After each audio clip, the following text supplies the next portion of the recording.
လောကမှာမှားတာကိုမှားမှန်းမသိပဲနဲ့မှန်တယ်ကွာဆိုအောနေတဲ့လူတွေကပိုဆိုးတာ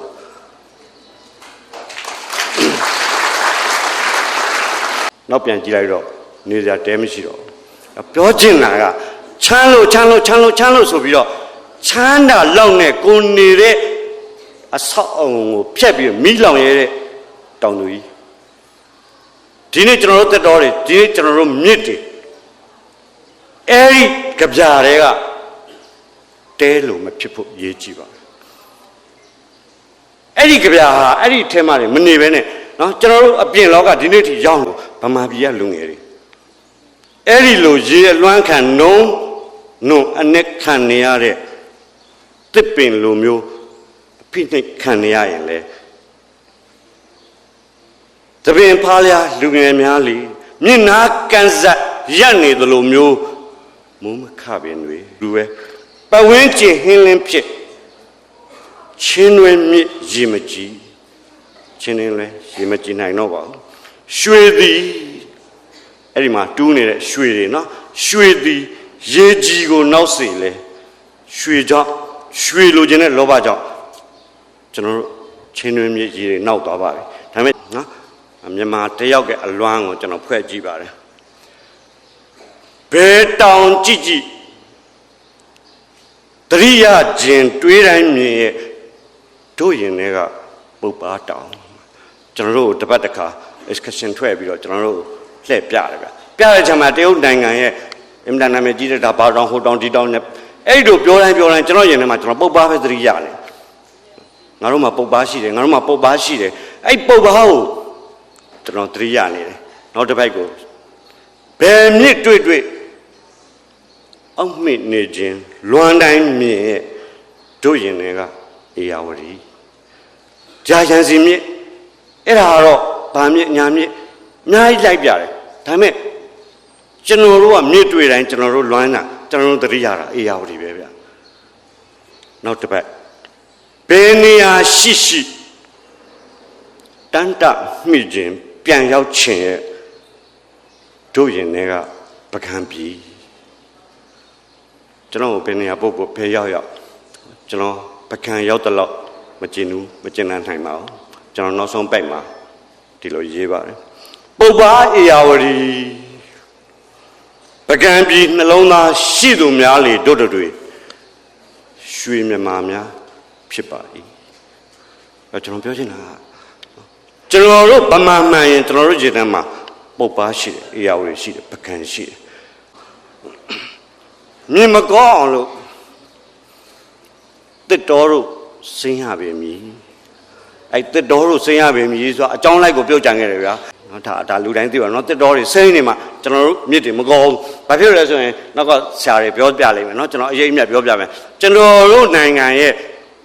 25%ဧရိယာဟာရေဝေရေလဲဒေသရှိအဲ့ရေဝေရေလဲဒေသဆိုတော့ကျွန်တော်နားလဲဆိုတော့ရှင်းပြမယ်နော်ပညာရှင်တွေကအတိအကျရှင်းလိမ့်မယ်ကျွန်တော်တို့တောင်ကုန်းတွေပေါ်မှာတစ်ပင်တွေပေါက်အဲ့တစ်ပင်တွေဟာရေဝေရေလဲဒေသပဲဘာဖြစ်လဲဆိုတော့အဲ့ဒီတောင်ပေါ်မှာကျွန်တော်တို့ရွာချတဲ့မိုးကနော်တစ်ပင်တွေခံနေတယ်ပြီးလို့ရှိရင်အဲ့ဒီတစ်မြစ်တွေကဆုပ်ယူသွားတယ်နော်အဲ့ဒီအချိန်ကျတော့အဲ့တောင်ပေါ်ကစီးကြလာတဲ့မြေစီမြေလွှာတွေကိုကျွန်တော်တို့ကမြစ်ထဲကိုကျမသွားအောင်အဲ့တစ်ပင်တွေကထိမ့်ပေးထားတယ်ပြီးတော့ကျွန်တော်တို့ရဲ့ကာဗွန်ဒိုင်အောက်ဆိုက်ဓာတ်တွေကိုတစ်ရွက်တွေနဲ့တစ်မြစ်တွေကစုပ်ပေးထားတယ်အဲ့ဒီအတွက်ရာသီဥတုမပူအောင်ထိမ့်ပေးတယ်အဲ့အဓိကပြောချင်တာကကျွန်တော်တို့ကမြစ်ထဲမှာတောင်တွေကျွန်းတွေထွန်းမသွားအောင်ရေဝေရေလိုက်ဒေသကမှန်ကောင်းရှိနေရင်အဲ့ဒီတောင်ထွန်းခြင်းကိစ္စကိုတနည်းတလန်ကာကွယ်လို့ရတယ်နော်အဲ့ဒါလေးကိုကျွန်တော်ရေးတာမြင့်မကောင်းအောင်လို့တက်တော်ဆင်းရပေမည်ရေဝေတော်တွေဆိုင်းဆို့မိုင်းညွတ်မုံကြီးအဲ့လိုသာဆိုင်းဆို့မိုင်းညွတ်နေမယ်ဆိုရင်နော်ချင်းတွင်တဲ့အေယာဝတီရေပြာကြည်သမျှမြမသွေးဟိဒါကျွန်တော်တို့ရဲ့ mindset နော်ကျွန်တော်တို့ရင်ထဲမှာစွဲနေတဲ့အစွဲဗမာမှန်လို့ရှိရင်ကျွန်တော်တို့မြစ်ထဲကရေတွေဟာကျွန်တော်တို့ရဲ့အသက်သွေးကြောပါလို့ငယ်လေးတွေကကျွန်တော်တို့ကသင်ခန်းစာသင်ခင်းရတာနော်ကျွန်တော်တို့အသက်သွေးကြောသဖွယ်ဖြစ်သောဆိုတာအသက်သွေးကြောဆိုတာအဲ့မြစ်ထဲမှာရေရှိမှအဲ့ဒီအကြောထဲမှာသွေးစီးနေတယ်လို့ကျွန်တော်တို့ယုံလို့ရမယ်အဲ့တော့အဲ့ဒီမြစ်ထဲကရေတွေဟာကျွန်တော်တို့လူမျိုးတွေရဲ့သွေးတွေ အဲ့ဒီလိုကျွန်တော်ယုံတယ်ချင်းတွင်းနဲ့အေယာဝတီရေပြာကြည်သမျှမြမသွေးဟိတတော်လုံးပြောင်းအခုတော့အဲ့ဒီဂျီဝီဒေသမရှိတော့ပါဘူးတတော်လုံးပြောင်းတတော်လုံးလင်းမြစ်ကျင်းကတောင်တွေပေါ်တော့နောင်အရှိမမျောမြမပြောက်အောင်လို့ကိုသွေးကိုပြန်တောက်ပြီလားစိုးကြောက်ဖွယ်အဖြစ်သဘောကမြစ်ကောတဲ့နေ့ကျွန်တော်တို့ဒီမြစ်နဲ့ပတ်သက်ပြီးဖိတ်တော့ကျွန်တော်ဘာပြောမှလည်းမသိဘူးဗျဒီမြစ်ကိစ္စကျွန်တော်ကိစ္စမဟုတ်တယ်လို့ပဲအမှန်တော့နော်ဒါပေမဲ့မရဗျဆံမြင့်စောကစောတန်မိုးနဲ့ပြောတော့ကျွန်တော်ဘာသာသတိရတယ်ဆိုတော့ညဗျကျွန်တော်တို့ကအောင်မန်းနဲ့တော်တော်လေးလှမ်းနေဗျနောင်တရားဆိုရွာလေးမှာတဟောပြီးတော့ပြန်လာတော့ဟိုမိုးချုံနေတော့ကျွန်တော်တို့ထမင်းစားထမင်းစားပွဲမှာဗျကျွန်တော်ဖုန်းကမြင်လာပြီးကျွန်တော်အင်တာဗျူးလုပ်တယ်ဗျအဲ့ဒါလေးကျွန်တော်ပြောပြမလို့ဗျအစဆုံးလည်းမဟုတ်ပါဘူးတော့ဘာပြောလဲဆိုတော့ဆရာတဲ့ဒီတစ်ပါသွားလို့ပြောတယ်ကျွန်တော်တို့နားမထောင်အောင်ဆရာတဲ့ယောရီမြစ်ဆုံမှာဆယ်ဆောက်ပြီးရင်တနင်္ဂနွေလုံးမီးလင်းမယ်ပြောတယ်ဆရာသဘောဘယ်လိုရှိတယ်လဲတဲ့မေးတယ်ဗျအဲ့တော့ကျွန်တော်ကဘယ်လိုပြောလိုက်လဲဆိုတော့ရိုးရိုးသားသားပါဟာကျွန်တော်တို့နိုင်ငံကတက်တော်ထဲမှာပဲအေယာဝတီကိုဒီတိုင်းစီးခိုင်းပြီးတော့မှောင်ထဲမှာပဲကျွန်တော်နေပြရစီလို့ကျွန်တော်ပြောလိုက်ပါတယ်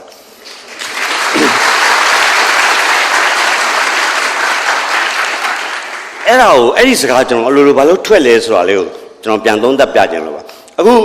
ဒီမှာရှိတဲ့ပရိသတ်အကုန်လုံးမင်းလေကျွန်တော်လိုပဲပြောမှာပဲအေယာဝတီကိုဒီတိုင်းပဲနေပါစေကျွန်တော်တို့တက်တော်တွေကိုဒီတိုင်းပဲရှိပါစေမီးမရှိရင်လည်းကျွန်တော်တို့ကရန်စီမီးကွက်ကလေးနဲ့နေတတ်ပါတယ်နော်ဆက်မေးသေးတယ်ဗျာဆရာတဲ့အခုလောလောဆယ်ရောဗမာမီးတွေလင်းနေပြီးပြောတယ်ဟုတ်လားတဲ့ဆိုတော့ကျွန်တော်ရောက်တဲ့နေရာတိုင်းမှာတော့မီးတွေပြတ်နေတာပဲလို့ကျွန်တော်တို့ကတော့ဆက်တင်နဲ့ဟောနေရတာပဲလို့ဒါပေမဲ့ကျွန်တော်ဆက်ပြောလိုက်ပါတယ်ကျွန်တော်ကောင်းလာလေးလည်းပြောပါတယ်ဒါပေမဲ့ဗျာလို့ဟိုရွာတော်တော်များများမီးမှန်တယ်လို့ဘာဖြစ်လဲဆိုတော့ညနေ6နာရီကနေပြီးတော့ည10နာရီအထိကိုယ်ပိုင်ဖွဲမိစက်နဲ့မီးသိမ့်မှန်တယ်လို့ကျွန်တော်အဲ့ဒါလေးပါထည့်ပြောလိုက်ပါတယ်ကောင်းတာလေးလည်းပြောပါတယ်နော်ကျွန်တော်တို့ကိုယ်ပိုင်မီးစက်နဲ့ဆိုတော့မီးကမှန်တယ်ဗျနော်အဲ့တော့ပြောချင်တာကဗျဘာလဲဆိုတော့ဆံမြင့်တော်ပြောသွားတဲ့တန်ဖိုးဆိုတဲ့နေရာမှာကျွန်တော်နားလဲတာတန်ဖိုးက3မျိုးရှိတယ်ဗျ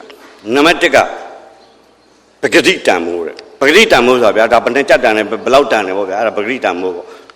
နောက်နံပါတ်2ကအသုံးချတန်ဖိုးဘာအသုံးဝင်တယ်ပေါ့ဗျာဒါအသုံးချတန်နော်နံပါတ်3ကျွန်တော်တို့မိနေတဲ့တန်ဖိုးကခံစားမှုတန်ဖိုးဗျာ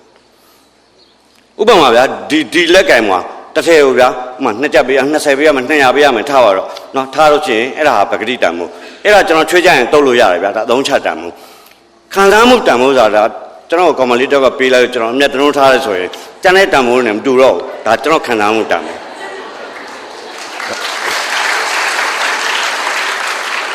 အဲ့တော့ကျွန်တော်ပြောချင်တာကကျွန်တော်စောစောကဖြေလိုက်တဲ့အဖြေဟာ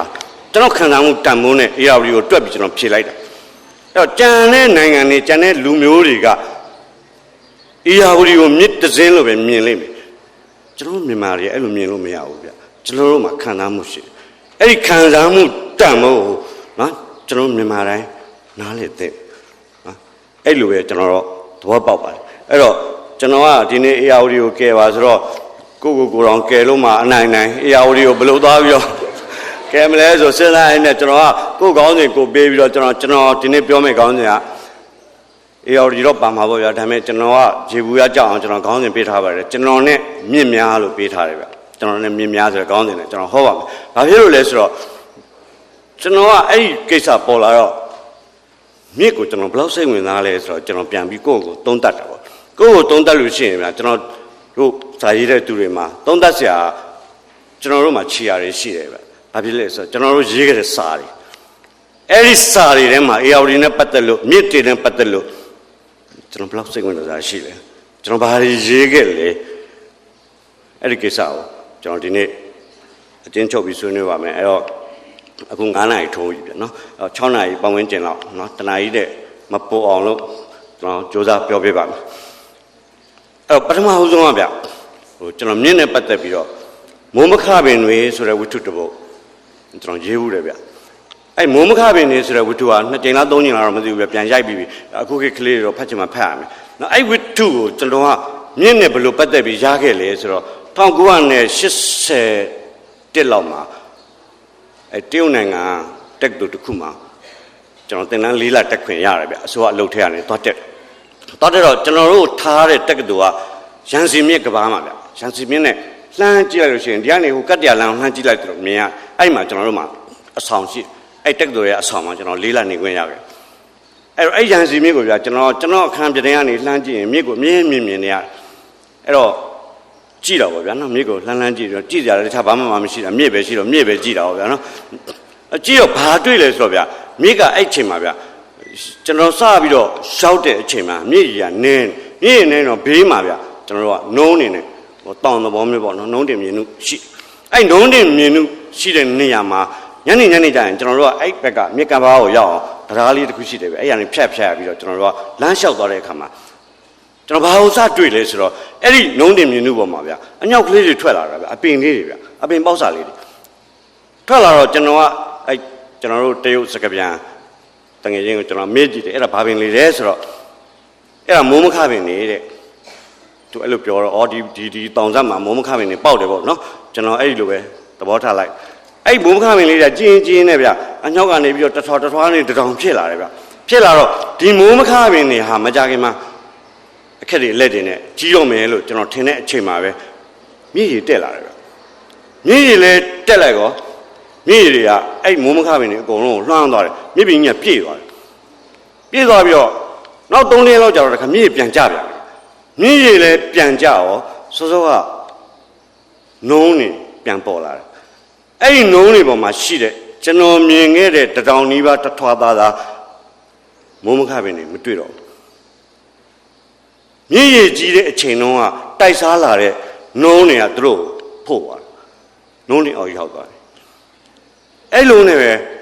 မြည်ရည်ကမကြီးပဲနဲ့တပတ်လောက်နေလိုက်ပြန်တဲ့အခါမှာအဲ့ဒီထပ်ပြီးတော့ဒုတဲ့တက်လာတဲ့နုံးတွေအပေါ်မှာအဲ့ဒီမိုးမခပင်လေးထပ်ထွက်လာတယ်ဗျကျွန်တော်4လအတွင်းမှာပဲเนาะအဲ့ဒီမိုးမခပင်တွေကအဲ့လိုပဲအကျဉ်းချင်းခဏကြာရင်ပျောက်သွားပြန်အောင်နုံးတွေကဖုံးလိုက်ရေတွေကဖုံးလိုက်ရေတွေကလွှမ်းလိုက်နေတော့ကြာရင်ပြန်တက်လာပြန်အောင်ကျွန်တော်ပြန်လာနေကြတော့အဲ့ဒီကောင်တွေကအရွယ်ဖားဖားနေဗျတိတ်ချစ်စရာကောင်းတဲ့တက်တော်ကြီးတစ်ခုကျွန်တော်တွေ့ရတယ်အဲ့ဒီအချိန်မှာเนาะကျွန်တော်မိုးမခပင်တွေဆိုတဲ့ကြပြတော်စပြီးတော့ကျွန်တော်ရေးပြတယ်အဲ့တော့ကြပြတော့ကျွန်တော်ကျွတ်မပြောတော့ပါဘူးเนาะအချိန်ကိုငဲ့ပြီးတော့အဓိကကတော့ကျွန်တော်ဘာပြောချင်တာလဲဆိုတော့အဲ့ဒီမိုးမခပင်နေရဗျာဘယ်တော့ပဲရေလွှမ်းလှမ်းဘယ်တော့ပဲနုံးတင်တနေ့မှာရှင်းတန်းနေတာပဲဒါပေမဲ့ကျွန်တော်ကနောက်ဆုံးဘာလေးနဲ့ကျွန်တော်ချုပ်လိုက်လဲဆိုတော့နောက်ဆုံးဘက်ကလေးတော့ကျွန်တော်ရွတ်ပြမယ်နားထောင်ကြည့်ပါနော်နှစ်များကြာလင်ကျွန်တော်၄လပြန်တဲ့အချိန်မှာအဲ့ဒီအပင်လေးတွေကပေါက်စာလေးတွေပဲအရွက်ကလေးလက်ကလေးတွေပေါ်နေပြီဒါပေမဲ့ကျွန်တော်ကမှန်းပြီးတော့ကျွန်တော်မြင်တာကိုရေးကြည့်နှစ်များကြာလင်သပင်ဖားလျာလူငယ်များလေအဲ့ဒါကျွန်တော်ကြပြရဲ့အနှစ်ပဲအဲ့ဒီတစ်ပင်ကိုကျွန်တော်တစ်ပင်ကိုမမြင်တော့ဘူးမိုးမခပင်လို့ကျွန်တော်မမြင်နိုင်တော့ဘူးဗမာပြည်ကလူငယ်တွေအဲ့ဒီလိုရေလွှမ်းခံနုံအနက်ခံနေရတဲ့တစ်ပင်လိုမျိုးအဖိနှိပ်ခံနေရရင်လေသပင်ဖားလျာလူငယ်များလေမျက်နာကန်စက်ရက်နေသလိုမျိုးမိုးမခပင်တွေလေချမ်းမုန်တိုင်းမြစ်အရန်ရဲ့လှိုင်းလုံးတွေကိုစိန်ခေါ်ရင်ဒါမြင့်နဲ့ပတ်သက်ပြီးတော့ကျွန်တော်ဆက်ခဲ့တဲ့ကြပြပါအဲ့တော့အဲ့ဒီကြပြကနေကျွန်တော်လုံးဝဝတ္ထုဖြစ်သွားတဲ့အချိန်မှာလဲကျွန်တော် main theme ကအဲ့ဒါပါပဲအဲ့ဒီခေတ်ကအကျဉ်းအရိုက်ခတ်ကြောင့်လူငယ်တွေကလေးတွေပျက်စီးလေလွင့်ပြီးတော့သွားတဲ့အကြောင်းပြီးလို့ရှိရင်အဲ့ဒီကလေးတွေဟာသူ့အားသူ့မှန်နဲ့ပြန်ရှင်သန်လာတဲ့အကြောင်းကျွန်တော်ရေးပြသွားပါတယ်အဲ့ဒါမိုးမခပင်နေဆိုတဲ့ဝတ္ထုဒါမြစ်တစင်းကနေပြီးတော့เนาะကျွန်တော်အဲ့ဒီဝတ္ထုကိုရခဲ့တာပါနောက်တစ်ခုကတော့ဗျအဲ့ဒီအခုရတဲ့ကြပြားကလည်းကျွန်တော်ကဘာလို့ဒါမြင့်နဲ့တော့ပါတယ်เนาะပါပြီးတော့ဒီကြပြားကိုကျွန်တော်ဘာလို့ရွတ်ပြချင်တာလဲဆိုတော့အဲ့ဒီ၄လတော့ကျွန်တော်နိုင်ငံခြားရောက်နေတဲ့အချိန်မှာအဲ့ဒီမှာဟိုလွမ်းကြတယ်အများကြီးပေါ့ဗျာเนาะလွမ်းကြဆိုတာဒီမှာကိုယ်အခန်းတောင်းအောင်မှန်အော်ရတဲ့အိမ်မြောင်တော်လွမ်းလို့ရတယ်ဗျအဲ့ဒီအချိန်မှာဒီချိန်ဆိုလို့ရှိရင်တော့ ငါအေးရဘယ်ဘက်တောင်းအိမ်မြောင်ကတော့စုပ်ထိုးနေလောက်ပြီနော်ဖျားကန်းသားတောက်တဲ့ကြီးကတော့အော်နေလောက်ပြီအဲ့လိုတော့လွမ်းရတဲ့အချိန်မြအဲ့ဒီအချိန်မှာနော်ကျွန်တော်အခုဒီကြပြလေးကိုကျွန်တော်ရေးပါတယ်အဲ့တော့အဲ့ဒီကြပြကိုတော့ကျွန်တော်အဓိပ္ပာယ်ပြန်မပြပါဘူးကြပြအဓိပ္ပာယ်မပြန်တာပိုကောင်းပါလေအဲ့တော့ခေါင်းစဉ်ကရွှေမြန်မာတဲ့နော်မြန်မာတယောက်ရဲ့အလွမ်းကိုကျွန်တော်ဖွဲ့ကြည့်ပါတယ်ဘယ်တောင်ကြည့်ကြည့်တရိယာခြင်းတွေးတိုင်းမြင်ရဲ့တို့ရင်တွေကပုပ်ပါတောင်ကျွန်တော်တို့တပတ်တစ်ခါ excursion ထွက်ပြီးတော့ကျွန်တော်တို့လှည့်ပြတယ်ဗျပြတဲ့ချိန်မှာတရုတ်နိုင်ငံရဲ့အင်တာနက်မှာကြီးတဲ့ဒါဘာတောင်ဟိုတောင်ဒီတောင်နဲ့အဲ့ဒီတို့ပြောတိုင်းကျွန်တော်ရင်ထဲမှာကျွန်တော်ပုပ်ပါပဲသတိရတယ်ငါတို့မှာပုပ်ပါရှိတယ်ငါတို့မှာပုပ်ပါရှိတယ်အဲ့ပုပ်ပါကိုကျွန်တော်သတိရနေတယ်နောက်တစ်ပိုက်ကိုဘယ်မြစ်တွေ့အောက်မေ့နေခြင်းလွမ်းတိုင်းမြင်ရဲ့တို့ရင်တွေကအေယာဝတီကြာချန်စီမြစ်အဲ့ဒါကတော့ဗာမြစ်ညာမြစ်အများကြီးလိုက်ပြတယ်ဒါပေမဲ့ကျွန်တော်တို့ကမြစ်တွေ့တိုင်းကျွန်တော်တို့လွမ်းတာကျွန်တော်တို့သတိရတာအေယာဝတီပဲဗျနောက်တစ်ပတ်ဘယ်နေရာရှိတန်တမိခြင်းပြန်ရောက်ခြင်းရဲ့တို့ရင်တွေကပကံပြီကျွန်တော်ဘယ်နေရာပုတ်ဘယ်ရောက်ကျွန်တော်ပကံရောက်တော့မကျင်ဘူးမကျင်နိုင်ပါဘူးကျွန်တော်နောက်ဆုံးပိုက်မှာဒီလိုရေးပါတယ်ပုပ်ပါအေယာဝတီပကံပြည်နှလုံးသားရှိသူများလေတို့တွေရွှေမြန်မာများဖြစ်ပါ၏ကျွန်တော်ပြောချင်တာကကျွန်တော်တို့ဗမာမှန်ရင်ကျွန်တော်တို့ခြေတန်းမှာပုပ်ပါရှိတယ်အေယာဝတီရှိတယ်ပကံရှိတယ်အဲ့ဒီလိုမရှိတဲ့သူတွေကိုကျွန်တော်ဗမာလို့မတတ်မှတ်နိုင်ပါဘူး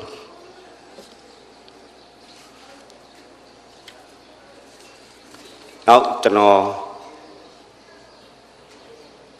မြင့်နဲ့ပတ်သက်ပြီးတော့လုံခြုံဝတ္ထုတော်တော်များများရေးပြတယ်ဗျ။သမုဒ္ဒရာမြင့်ကျင်းရဲ့ချစ်ချင်းပွဲအလင်ငါတို့ဘာလို့မြင့်တော်တော်များများပါတယ်ဗျ။ကျွန်တော်ဝတ္ထုတော်တော်များများမှာထားလိုက်ပါတော့နေ့ဝတ္ထုအကြောင်းပြောရမှာတော့နောက်ပြီးတော့တခုကအဲ့မြင့်နဲ့ပတ်သက်လို့ဗျ။မှတ်မှတ်ရရရှိတာလေကျွန်တော်ဘာသွားတွေ့လဲဆိုတော့ကျွန်တော်တို့ကြာပြီဗျလွန်ခဲ့တဲ့18လောက်ကဗျအခန်းတီးရနေပြီးတော့ကျွန်တော်တို့ကဒီဘယ်လိုပြောမလဲချင်းတွင်းမြစ်ကိုဗျချင်းတွင်းမြစ်ကိုကျွန်တော်တို့က shorter နဲ့စုံပြီးတော့ကျွန်တော်တို့ကဆင်းလာပြီးတော့အဲ့ဒီအနီးနားမှာပတ်ဝန်းကျင်မှာကျွန်တော်တို့ဟောပြောခွင့်ရခဲ့တယ်ဗျအဲ့ဟောပြောခွင့်ရတော့တနေ့မှာဗျမှတ်မဲ့ရကျွန်တော်တို့ကအဲ့ shorter နဲ့ခရီးထွက်ဖို့ပြင်တဲ့အချိန်မှာကျွန်တော်တို့ဥပမာထားပါတော့7နာရီထွက်မယ်ဆိုပြောပြီးတော့ကျွန်တော်တို့9နာရီထိလာမခေါ်ဘူးဗျလာမခေါ်တော့ရောက်လာတော့ကျွန်တော်ကမေးကြည့်တယ်ဘာဖြစ်လို့အချိန်နောက်ကြတာလဲလို့ဆိုတော့နောက်တစ်မျိုးမှာကျွန်တော်တို့ဟောရမယ့်အချိန်နဲမှာဆိုလို့မေးလိုက်တာဗျအဲ့ချိန်မှာလာခေါ်တဲ့အဲ့ဒီနေကံပုဂ္ဂိုလ်ကကျွန်တော်ကဘာပြောလဲဆိုတော့ဆရာတဲ့မိုင်းမကွဲသေးလို့တဲ့ဆိုပြောတယ်ကျွန်တော်နားမလည်ဘူးဆိုတာဟာခင်ဗျမြစ်ထဲဘယ်လိုမိုင်းကကွဲမှာလဲပေါ့မိုင်းကွဲရင်လည်းကျွန်တော်တို့သွားရင်ကျွန်တော်ဒုက္ခရောက်မှာပေါ့ဆိုမဟုတ်ဘူးဆရာမိုင်းမကွဲတာဆိုတော့ကျွန်တော်တေချာပြောတော့မှကျွန်တော်နားလည်လိုက်တာမှိုင်းဗျနော်ကျွန်တော်တို့ရမှာပြောတယ်မှိုင်းသူ့ဒေသသားနဲ့သူကမိုင်းမကွဲသေးဘူးဆိုတော့အဲ့ဒီမှိုင်းနေမပြောက်သေးဘူးပေါ့ဗျာဆိုတော့ကျွန်တော်ကနည်းနည်းဆက်စုကျင်လာတယ်အဲ့ဒါဆိုလို့ရှိရင်ဗျာအဲ့ဒီခါကိုဘာလို့မှိုင်းလို့ခေါ်တာလဲဆိုတော့သူပြောတာလေးကသိလှတယ်ဗျာဒါလည်းကျွန်တော်ခုတော့မှသိတဲ့အတွေ့အကြုံရှားတဲ့မြေကြီးပေါ်မှာကြာလို့ရှိရင်နှင်းလို့ခေါ်တယ်တဲ့မြစ်ထဲကြာရင်မိုင်းလို့ခေါ်တယ်တဲ့ဘာဖြစ်လို့လဲလို့ဒါပေမဲ့ဘာလို့အခေါ်အဲ့လိုပြောပါတယ်ဆိုမြေကြီးပေါ်မှာကြာတဲ့နှင်းကနှင်းလောက်ပဲထူတတ်တယ်သိသိတယ်မြစ်ထဲကိုကြာတဲ့နှင်းကအပေါ်ကနေနှင်းအနေနဲ့ကြာလာတယ်အောက်ကရင်ငွေ့ကပြန်တယ်အဲ့အငွေ့နဲ့နှင်းနဲ့သွားပေါင်းလိုက်တာမိုင်းဖြစ်သွားတယ်အဲ့အချိန်မှာဘယ်မှသွားလို့လာလို့မရတော့ထူတတ်သွားတယ်ပေါ့ဗျာသူကအဲ့လိုပြောတယ်ဗျပြောတော့အဲ့ဒီဟာလေးကျွန်တော်တို့တစ်ခုရလိုက်တယ်ပေါ့ဗျာစကလုံးလေးရလိုက်တယ်အဲ့ဒါနဲ့ကျွန်တော်တို့ short တယ်ဆင်းလာပါဗျာဆင်းလာတော့တနေရာကျတော့ short တယ်ကတောင်တင်သွားတယ်ဗျာတောင်တင်သွားတော့ तू ကဘာဖြစ်တာလဲပေါ့မေးလိုက်တဲ့အချိန်မှာ तू ပြောတဲ့ဝေါ်ဟာတာဗျာဆရာတဲ့ကိစ္စမရှိဘူးတဲ့နော်တောင်ညှိသွားတာတဲ့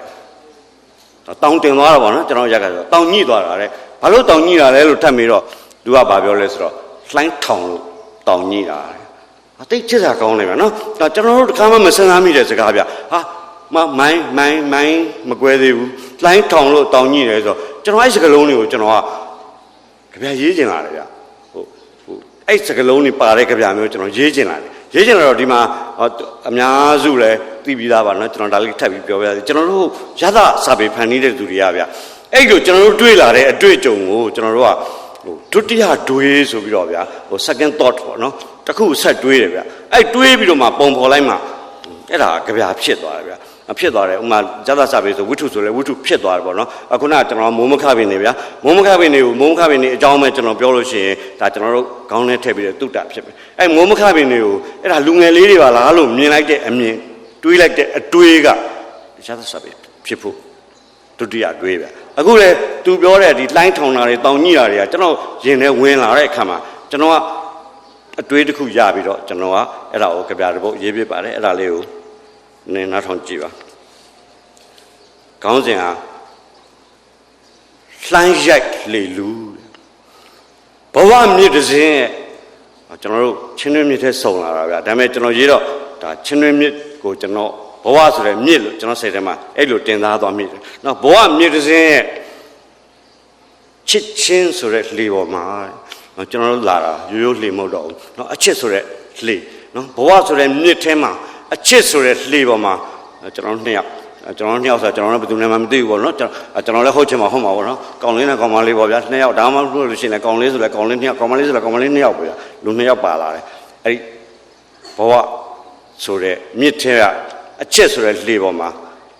အချစ်ဆိုတဲ့လေဆိုတော့ကောင်လေးချင်းလည်းမဖြစ်နိုင်ဘူးဗျာကောင်မလေးချင်းလည်းမဖြစ်နိုင်ဘူးနော်ကောင်လေးနဲ့ကောင်မလေးနှစ်ယောက်ပါလာတယ်ပေါ့ဗျာနော်လှိုင်းအထောင်တောင်အညိရောင်တိရောင်ချာကျွန်တော်လိုချင်တဲ့စကားလုံးရသွားတယ်နော်လှိုင်းအထောင်တောင်အညိရောင်တိရောင်ချာတယ်အစတော့ဒီလေပေါ်မှာ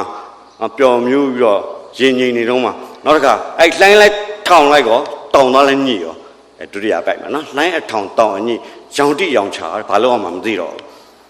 းလှေပြက်ပြီလို့ချစ်သူနှစ်ယောက်ဗျာဘာမှဒီဘဝဆိုတဲ့မြစ်ထဲမှာသူတို့မှာဘာမှတန်းတန်းကျင်မရှိတဲ့အချိန်မှာတောင်းတင်တာကိုနော်သူတို့စိတ်ထဲမှာတွေးကြောက်ပြီးတော့လှေပြက်ပြီလို့ရွှေမျက်ရည်စို့တုံရီကယုံကြည်စွာဖြင့်လိုက်ဝင်မှုကောင်မလေးကပြောမှာပေါ့နော်စိတ်တက်ကြသွားမှာပေါ့လှေလည်းပြက်ကောငါတင်းကိုမယုံတော့ဘူးဆက်မလိုက်ရတော့ဘူးနောက်ဆုံးပြန်လှည့်လို့ပါတော့ဒါမျိုးလုံးမှာပေါ့နော်အဲ့ဒီဘက်ကအဲ့တော့ကမ်းမမြင်ကမ်းလည်းမမြင်ဘူးနော်မြစ်လည်းမှာကမ်းမမြင်ပန်းအဝင်တကယ်ခက်ပြီမို့လက်တွဲပေါ်ပြန်မရပြီလားကောင်မလေးကအဲ့လိုစိတ်တွေညစ်ပြီးတော့ညှို့ညင်လာတဲ့ချိန်မှာဒါကောင်လေးကတွေးတာဟာဒုက္ခပဲပေါ့နော်ရှေ့ဆက်သွားဖို့လဲလှေရလဲတောင်းတင်နေပြီကမ်းလည်းမမြင်ဘူးငါလက်တွဲပေါ်ကလည်းပဲငါ့အပေါ်မှာမယုံတော့ဘူးဆိုတဲ့စိတ်မျိုးနဲ့နော်ကမ်းမမြင်ပန်းအဝင်တကယ်ခက်ပြီလားလက်တွဲပေါ်ပြန်မရပြီလားပန်းရနဲ့အပြစ်တွေမြင်မြည်ရပြင်မိုင်းအတိုက်မှာခုတော့လှိုင်းရိုက်လေလူခုတော့ဒီလောကရန်ဆိုတဲ့လှိုင်းနေရိုက်လို့အချစ်ဆိုတဲ့လှေလေးလူးနေပြီတဲ့နော်ဒါချင်းတွင်းမြစ်ထဲမှာကျွန်တော်လွန်ခဲ့တဲ့16 လောက်ကဗျအဲ့ဒီလောက်ကကျွန်တော်ကရခဲ့တဲ့ကြပြဗျအဲ့တော့လွန်ခဲ့တဲ့တစ်ခါ9 နှစ်လောက်ကြောက်တော့ကျွန်တော်ဟုံမလင်းကိုဟောပြောပွဲထပ်ရောက်တယ်ဗျပြောမယ်ဆိုရင်ဟုံမလင်းမြို့မှာကျွန်တော်6 ကြိမ်တီးဟောပြီးပါတယ်သူတို့ကပဲသဘောကျလို့လားဘာဖြစ်လို့လားခဏခဏထပ်ခေါ်ပြီးတော့တစ်နှစ်6လောက်ကျွန်တော်သွားဟောတယ်ဟောတော့နောက်ဆုံးကျွန်တော်ရောက်တဲ့အချိန်ကအဲ့ဒီဟုံမလင်းပင်ထဲမှာရှိတဲ့ချင်းတွင်းမြစ်ရေလုံးဝမကြည့်တော့ဘူးအဲ့ဒီမှာရွှေတူးတဲ့လူတွေရောက်ကုန်ပြီစက်တန်တွေတညံညံနဲ့ရွှေတွေတူးပြီးတော့မြစ်ထဲမှာဒီဓာတုဗေဒဓာတ်တွေနဲ့ acid တွေနဲ့အကုန်ပြက်စီးနေယိုယွင်းနေပြီအဲ့ဒီကပြန်လာတဲ့အချိန်မှာကျွန်တော်စောစောကလိုအချစ်လှေပါတွေကိုမစဉ်းစားနိုင်တော့ဘူးကျွန်တော်ဟုံမလင်းဆိုတဲ့ကြပြလေးတစ်ပုဒ်ကျွန်တော်ရေးပြပါတယ်နော်အဲ့ဒီကြပြလေးကလည်းရှင်းတွင်းနဲ့ပတ်သက်လို့နော်ကျွန်တော်မြင့်နဲ့ပတ်သက်လို့ကျွန်တော်နှုံသားရဲလာစူးစိုက်တဲ့ခံစားမှုတစ်ခုပါနားထောင်ကြည့်ပါချစ်တော်တစ်တော်နဲ့ရာသီကျွန်တော်တို့ဗမာတွေနော်တစ်တော်နဲ့ကျွန်တော်တို့နိုင်ငံရဲ့ရာသီဥတုကိုအကုန်လုံးချစ်ကြတယ်နော်ချစ်တော်တစ်တော်နဲ့ရာသီပတ်ဝန်းကျင်ဟင်းလင်းဖြစ်အဲ့ဒီဟုံမလင်းမြို့ပတ်ဝန်းကျင်မှာဟိုးအရင်ကျွန်တော်ရောက်တော့ကတစ်တော်တွေနဲ့ကျင်းစုံမှိုင်းညို့ပြီးတော့အင်မတန်မှဆောင်းလင်းဆိုလို့ရှိရင်ချမ်းနဲ့မီးထုံပြီးတော့နေရတဲ့ဟုံမလင်းအခုရာသီတွေပြောင်းပြီးတော့ကျွန်တော်ရောက်တဲ့အချိန်မှာနှွေးတဲ့တောင်ဝစ်စရာမလိုဘူးရာသီဥတုအချိန်အတူတူပဲပတ်ဝန်းကျင်ဟင်းလင်းဖြစ် ချင်းတွင်မြစ်ရေမကြီးချင်းတွင်လည်းရေမကြီးနိုင်တော့ပါဘူးရွှေသည်အဲ့ဒီမှာတူးနေတဲ့ရွှေတွေနော်ရွှေသည်ရေကြီးကိုနောက်စေလေရွှေကြောင့်ရွှေလိုချင်တဲ့လောဘကြောင့်ကျွန်တော်တို့ချင်းတွင်မြစ်ရေတွေနောက်သွားပါပြီဒါပေမဲ့ကျွန်တော်အကောင်းမြင်တာလေးကိုနောက်ဆုံးပိတ်မှာကျွန်တော်ဒီလိုရေးပါတယ်ရင်တွင်မြစ်အဲ့ဒီဒေသမှာရှိတဲ့လူတွေရဲ့ရင်တွင်မှာရှိနေတဲ့အခန့်တရားရင်တွင်မှာဆင်းဆင်းနေတဲ့မြစ်ရင်တွင်မြစ်အညစ်မခံကြည်လင်လို့တသွင်တွင်အလှတရားတွေနဲ့ဘဝအာမှန်အဟုန်ပြင်းစီးဆင်းနေစေဒါငယ်တဲ့လင်္ကာနှစ်ကဟိုမလင်းကပြန်လာတဲ့အချိန်မှာအဲ့ဒီကြပြကျွန်တော်ရပါတယ်အဲ့တော့ဒီမှာဗျကျွန်တော်ကဒီမြစ်ဆုံနဲ့ပတ်သက်တဲ့ကြပြနောက်နှစ်ပုတ်သုံးပုတ်လောက်ကျွန်တော်ဖြတ်ပြပါမယ်အဲ့မှာတော့ကျွန်တော်ဘာသာသတိရလဲဆိုတော့ဗျမြစ်ဆုံနဲ့ပြောတော့မနှစ်ကဗျကျွန်တော်တို့ကမလေးရှားကိုဟောပြောပွဲရောက်တယ်ဗျရောက်တဲ့အချိန်မှာဟိုပထမဆုံးတစ်ခေါက်ကကျွန်တော်ဟောပြောပွဲမဟုတ်ဘူးဗျဒီတိုင်းသွားတော့ကျွန်တော် IKL မှာအဲ့ဒါမတွေ့ရဘူးဗျဒီတစ်ခေါက်ရောက်တော့ကျွန်တော်တို့ခင်ဗျားတို့ရောက်တော့ဟိုတဲ့စာရေးစာတွေကိုမြစ်ဆုံလိုက်ဖို့မယ်ဆိုပြီးတော့ပြောတော့ဗျဟာမလေးရှားမှာမြစ်ဆုံရှိတာဆိုဟာရှိတော့တဲ့မလေးရှားမှာလည်းမြစ်ဆုံလဲဆိုကျွန်တော်တို့ခေါ်သွားတယ်ဗျခေါ်သွားပြီးတော့မခေါ်သွားခင်ပြောတယ်မြစ်ကနော်သူကဟောတယ်ဗျဂွန်ဘတ်မြစ်နဲ့ကလန်းမြစ်ဂွန်ဘတ်မြစ်နဲ့ကလန်းမြစ်ဆုံရှိတယ်အဲ့မြစ်ဆုံသွားမယ်ဆိုခေါ်သွားတယ်ဗျခေါ်သွားပြီးတော့ခဏကြာတော့ရောက်ပြီရဲ့ဆိုဟာရောက်ပြီဆိုတော့မြို့ထဲမှာဗျအဲ့တော့ကျွန်တော်ဘယ်မှာလဲမြစ်ဆုံဆိုတော့ तू ကလည်းညှို့ထိုးပြတယ်ဗျအဲ့ तू လည်းညှို့ထိုးပြတာဟိုကျွန်တော်တို့စာရှိသူများမြင်အောင်ပြောမယ်ဆိုရင်တူးမြောင်းနှစ်ခုဗျမြောင်းနှစ်ခုဒီဘက်ကမြောင်းတစ်မြောင်းဒီဘက်ကမြောင်းတစ်မြောင်းနောက်နည်းနည်းကြီးမြောင်းဝိုင်းပုံစံမြောင်းဗျဝိုင်းပုံစံမြောင်းသေးသေးနှစ်ခုကခက်ကြီးမြောင်းတစ်ခုဖြစ်သွားတယ်အဲ့ဒီဘေးမှာလည်းပဲ तू အင်္ဂလိပ်တွေစီထားတော့တကယ်မြောင်းတိုင်းဗျအုပ်မြောင်းတိုင်းပဲဟာကျွန်တော်အဲ့မြင့်မှာမဟုတ်တာမြောင်းကြီးပဲပေါ့ဆိုတော့မဟုတ်ဘူးတဲ့လွန်ခဲ့တဲ့နှစ်နေရာကအဲ့ဒီနေရာဟာအင်တန်ကြီးတဲ့ဂွန်ဘတ်မြစ်နဲ့ကလန်းမြစ်ဆုံခဲ့တဲ့နေရာအဲ့ဒါဘယ်လိုဖြစ်သွားတာလဲဗျာလို့ပြောတော့ဘလောက်ထိအဲ့ဒီမြစ်ကနော်မြစ်ဆုံမှာဘလောက်ထိသူတို့စီစီကားကားဖြစ်လဲဆိုတော့အင်တန်ကြီးတဲ့သင်္ဘောစိတ်ကြီးတစ်ခုရှိတယ်အဲ့ဒီသင်္ဘောစိတ်ကနေပြီးတော့မှသူတို့နိုင်ငံကဗျကျွန်တော်တို့တန်ပြူတွေထွက်တယ်အဲ့ဒီတန်ပြူတွေကိုနိုင်ငံအနှံ့ဖြန့်ပြူတဲ့သင်္ဘောစိတ်အဲ့ဒီနေရာကိုရွေးပြီးတော့1896မှာကွာလာလမ်ပူကိုတည်လိုက်တယ်ကွာလာလမ်ပူဆိုတဲ့နေရာကရွှွန့်နွန်ထူတတ်တော်လို့အဓိပ္ပာယ်ရတယ်။ဘာဖြစ်လို့လဲဆိုတော့အဲ့ဒီခုနမြစ်နှစ်မြစ်ဆုံတဲ့နေရာသင်္ဘောစိတ်ကအင်မတန်နွန်ထူတတ်တဲ့သင်္ဘောစိတ်အဲ့သင်္ဘောစိတ်နေရာမှာမြို့ပြထူထောင်လိုက်တာဒီလိုဆက်ဆောက်ထားတာမဟုတ်ဘူးနော်မြို့ပြထူထောင်လိုက်တဲ့အခါမှာနှစ်နေရာလဲကြာရောအဲ့ဒီမလေးရမြစ်ဆုံဟာမြောင်းဆုံဖြစ်သွားပါတယ်အဲ့တော့ကျွန်တော်တို့ကဘာတွေးစရာရှိလဲဆိုတော့ကျွန်တော်တို့နိုင်ငံကမြစ်ဆုံရောဘယ်နှစ်ကြာရင်ချောင်းဆုံဖြစ်မလဲမြောင်းဆုံဖြစ်မလဲကြံအောင်မှလားဒါစဉ်းစားစရာခံစားစရာစပြီးတော့ကျွန်တော်တို့ရတယ်ဗျအဲ့တော့ဒီမြစ်ဆုံနဲ့အေယာဝတီနဲ့ပတ်သက်လို့နော်အဓိကထားပြောရမှာဆိုတော့အဲ့ဒါလေးကျွန်တော်ပြောကြည့်ပါမယ်နော်ကျွန်တော်ကလွန်ခဲ့တဲ့အဲ့ဒါလေးဗျ15နှစ်လောက်ကဗျအဲ့ကိစ္စကတော့ကျွန်တော်တော်တော်များများမှာတော့ပြောဥပါတယ်နော်ဒီအေယာဝတီနဲ့ပတ်သက်လို့ဒီအေယာဝတီကိစ္စတွေတိတ်မလှုပ်ရှားခင်တည်းကကျွန်တော်ကဘာအနေနဲ့သက်သေပြပြီးပြောတာလဲဆိုတော့ကျွန်တော်တို့ရသစာပေသမားတွေနုပညာပစ္စည်းတစ်ခုဖန်တီးတဲ့အခါမှာပတ်ဝန်းကျင်ကအရိုက်ခတ်တိတ်အရေးကြီးတယ်ခက်ကအပြောင်းလဲတိတ်အရေးကြီးတယ်ကျွန်တော်တို့နှလုံးသားကိုပတ်ဝန်းကျင်ဆိုတာကျွန်တော်တို့ဖြတ်သန်းရတဲ့ခက်အဲ့ဒီခက်မှာဖြစ်ပြနေတာတွေကရိုက်ခတ်တဲ့အတိုင်းကျွန်တော်တို့ကပြန်ထွက်တာအဲ့ခံစားမှုတိုင်းပြန်ထွက်တာအဲ့ဒါလေးကိုသက်သေပြခြင်းလို့ကျွန်တော်ကဒီ AOD ဘာတွေသူများတွေဘာတွေမပြောခင်တည်းကကျွန်တော်ဒီကိစ္စဟောဘူးလေဗျဘာဖြစ်လို့လဲဆိုတော့ကျွန်တော်ရင်နဲ့အဲ့လိုခံစားပြီးတော့ကျွန်တော်ဒီလိုကြပြထွက်လို့နော်လွန်ခဲ့တဲ့15နှစ်လောက်ကကျွန်တော်တို့မြစ်ကြီးနားမှာဗျအဲ့ချိန်တုန်းကရှာလယ်ရွန်းသားစောချစ်ကပြည်နယ်မင်းကြီးဗျသူပြည်နယ်မင်းကြီးဖြစ်တော့ကျွန်တော်တို့လှမ်းခေါ်လိုက်တယ်အဲ့မှာဆရာမဂျူးပါတယ်ကျွန်တော်ပါတယ်နောက်ကျွန်တော်တို့ဆုံးသွားတယ်ကျွန်တော်ဆရာဒါရိုက်တာမောင်နေမျိုးပါတယ်နောက်ဆရာလယ်ရွန်းသားစောချစ်ပါကျွန်တော်၄ယောက်လိုက်ဟောတယ်ဗျ17ပွဲဗျကျွန်တော်မှတ်ရဟောပြီးတဲ့အချိန်မှာကျွန်တော်တို့မြစ်ဆုံကိုလိုက်ဖို့အဲ့မြစ်ဆုံကိုသွားတဲ့အချိန်မှာအဲ့ချိန်တုန်းကမြစ်ဆုံကဘလောက်အရောက်ပေါက်နည်းလဲဆိုလို့ရှိရင်လူတိုင်းသွားခွင့်မပေးဘူးကျွန်တော်တို့ကဒီပြည်နယ်မင်းကြီးရဲ့အရှိန်အဝါကြောင့်ဟိုရှေ့မှာ escort ကားတစ်စီးနောက်က escort ကားတစ်စီးအဲ့လိုနဲ့ခဲသွားကြည့်ရတယ်ကျွန်တော်ဘာလို့ဒါကိုထည့်ပြောလဲဆိုတော့ အဲ့ဒီလိုလူရောက်ပေါက်နေတဲ့အချိန်မှာအဲ့ဒီတဘာဝလုံးဝမပျက်စီးဘူးဗျအရင်တိုင်းကျွန်တော်တို့မြင်ခွင့်ရခဲ့ဒါကိုကျွန်တော်ပြောချင်တာအဲ့တော့ကျွန်တော်တို့က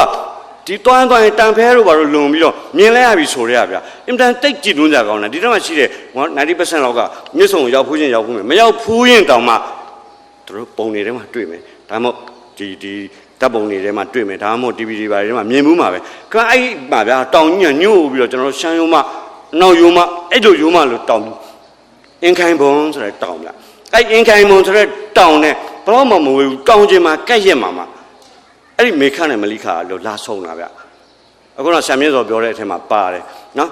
ရေစီးမြန်လို့ရှိရင်ရေကြည်တယ်ဆိုတာအမှန်ပဲဗျကျွန်တော်မျက်စိနဲ့မြင်ကျွန်တော်ကအဲ့လို theory ရသိတာမဟုတ်ဘူးနော်ကျွန်တော်မြင်လိုက်ရတာတွားကြည့်တဲ့အချိန်မှာမေခမြစ်ကရေကြည်ရဲ့ဗျ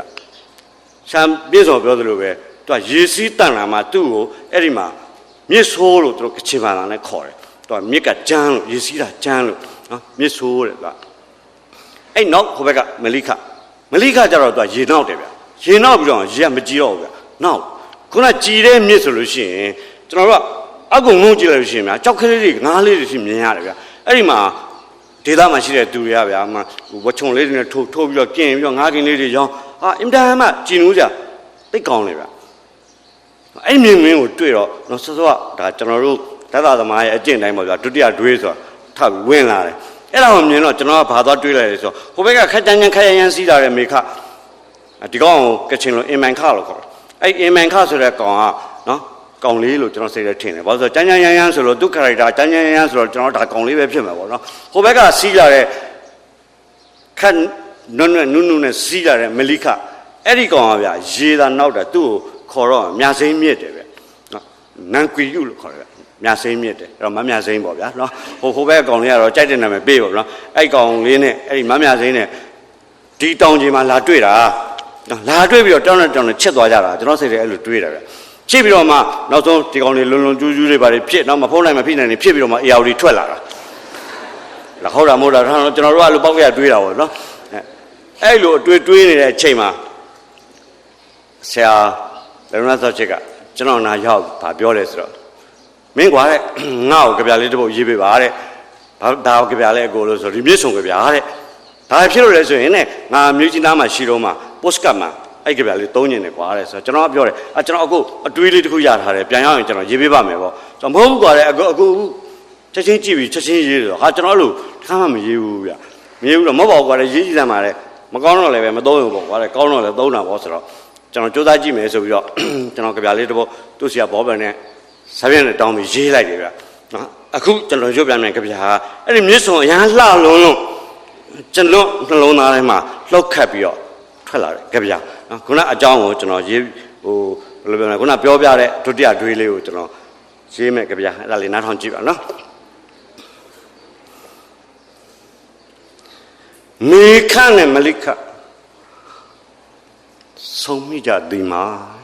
ဒီနေရာမှာနော်ဒီကောင်လေးနဲ့ဒီကောင်လေးလာဆုံးတယ်ပေါ့ဗျာနော်မေခနဲ့မလိခဆုံးမိကြဒီမှာတန်ရောစဉ်မြစ်ဆုံဖြစ်ချစ်ကြတော့ခါချစ်သူဖြစ်သွားပြီနော်နောက်တစ်ဆင့်ပဲကျွန်တော်မဖုံးနိုင်မဖြစ်နိုင်ဖြစ်ရတော့မယ်နော်သမုဒိယမြစ်နှစ်စင်းရဲ့ချစ်ချင်းပွဲအလင်ကအေယာဝတီရေလို့ဖြစ်မဖုံးနိုင်မဖြစ်နိုင်နဲ့မွေးသွားပြီပေါ့နော်အဲ့ဒါကိုကျွန်တော်ကနော်နာခံတာအောင်လို့အဲ့ဒီလိုရေးပါတယ်နော်သမုဒိယမြစ်နှစ်စင်းရဲ့လင်မယားနှစ်ယောက်ရဲ့ပေါ့ဗျာနော်ချစ်ချင်းပွဲအလင်ကခင်ဗျားတို့လည်းအိမ်မှာချစ်ချင်းပွဲအလင်ကတွေရှိမှာပဲနော်အဲ့တော့သမုဒိယမြစ်နှစ်စင်းရဲ့ချစ်ချင်းပွဲအလင်ကအေယာဝတီရေလို့ဖြစ်ကဘာတီတွေမြမပြည်ဟဲ့ရေလို့ကြွေးကြော်ပြီးစီးနေမယ်မြစ်အဲ့ဒီမြစ်ကကဘာတီတွေငါတို့ဗမာပြည်กว่าဆိုတဲ့အထိမ့်မှတ်အဲ့ဒီမြစ်အဲ့ဒီလိုခံစားချက်နဲ့လွန်ခဲ့တဲ့15နှစ်ကကျွန်တော်ရေးပါတယ်မနှစ်ကတော့ဟောပြောပွဲတစ်ခါရောက်ပြန်ဟောဗျဘယ်ရောက်လဲဆိုဖားကန်ရောက်တယ်ဗျဖားကန်အပြန်ကြမြစ်ဆုံကိုရောက်ပြန်ဟောဗျအဲ့ဖားကန်မရောက်ခင်မှာလဲဗျအခန်းကဘာပါလာလဲဆိုတော့ကျွန်တော်တို့ပုပ္ပါကိုအရင်သွားတယ်ဗျပုပ္ပါသွားတော့ပုပ္ပါ resort ဆိုဟိုတယ်မှာကျွန်တော်တို့ပေးတယ်အဲ့ဟိုတယ်ကနေကြည့်လိုက်တော့ပုပ္ပါတောင်ကြီးကတောင်ကရုံးဗျဘာတွင်မှမရှိတော့ဘာလို့မရှိတာလဲဆိုတော့ခုတ်ထားတာဗျလက်ဖက်ဆိုင်မလို့တယ် အဲ့မှာတွေကဗျဟိုစိတ်ထဲမှာကျွန်တော်အဲ့ညာလည်းအဲ့ကိစ္စလေးထည့်ပြောပြပါတယ်အဲ့ဒီကနေပြီးတော့ကျွန်တော်တို့ပြန်လာလိုက်တာလှက်ပတ်ပြီးသွားရနေပြီးတော့မြစ်ကြီးနားရောက်တော့မြစ်ဆုံရောက်တော့စောစောကရှီကာထားလုံနေပြီဗျလုံနေတဲ့အချိန်မှာကျွန်တော်မျက်လုံးထဲမှာစွဲနေတယ်ကျွန်တော်တွန်းသုံးသွားထဲမှာစူးဝင်နေတယ်အဲ့ဒီမြစ်ဆုံမရှိတော့ဘူးဗျပျောက်သွားပြီအဲ့ဒီမှာအလုသမားတွေနဲ့စက်တွေနဲ့တဘုံတိုင်းတိုင်းနဲ့တကယ်ကိုစက်မှုနယ်မြေတစ်ခုလို့ဖြစ်သွားတယ်အဲ့တော့မြစ်ရည်တွေကလည်းဗျအဲ့ဒီမှာရွှေတူးတဲ့လူတွေလည်းအများကြီးပဲဗျရွှေတွေတူးကြအညစ်အကြေးတွေအဲ့ဒီမှာစွန့်ညနေမြစ်ကမြစ်နဲ့မတူတော့တဲ့ဘဝရောက်သွားတယ်အဲ့ဒီမှာလည်းဗျတခုကအဲ့ကိုမတိုင်ခင်ကျွန်တော်တို့ကအဲ့ဒီဖားကန်ကိုရောက်တော့လေအင်တန်တနာစရာကောင်းတဲ့ကျွန်တော်တို့အဲ့ဒီမှာရှိတဲ့ချောင်းဥရုချောင်းဘာလို့တနာစရာကောင်းလဲဆိုတော့အခုတော့ဥရုမြောင်းဖြစ်သွားပါပြီသူလဲ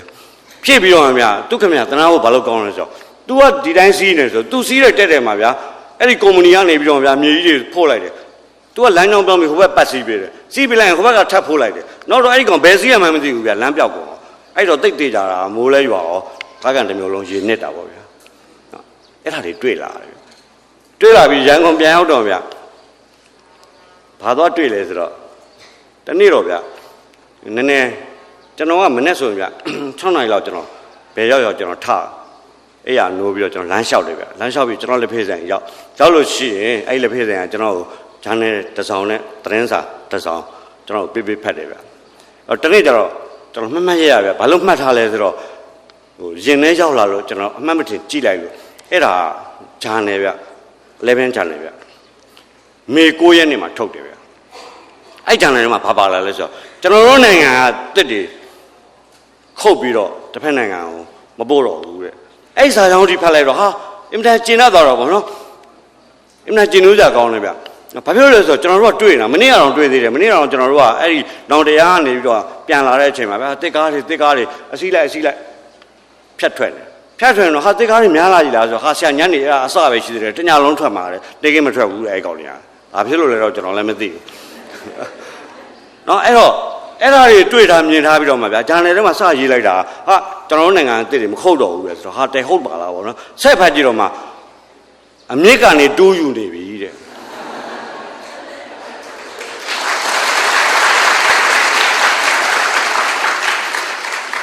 ယူနန်မှာတဘာဝဥယျာဉ်တစ်ခုဆောက်ဖို့အဲ့ယူနန်မှာရှိတဲ့တဘာဝဥယျာဉ်အတွက်ကျွန်တော်တို့နိုင်ငံကတစ်ပင်တွေကိုအမြစ်ကတူးပြီးတော့တကယ်ကိုတရုတ်တရားနဲ့နော်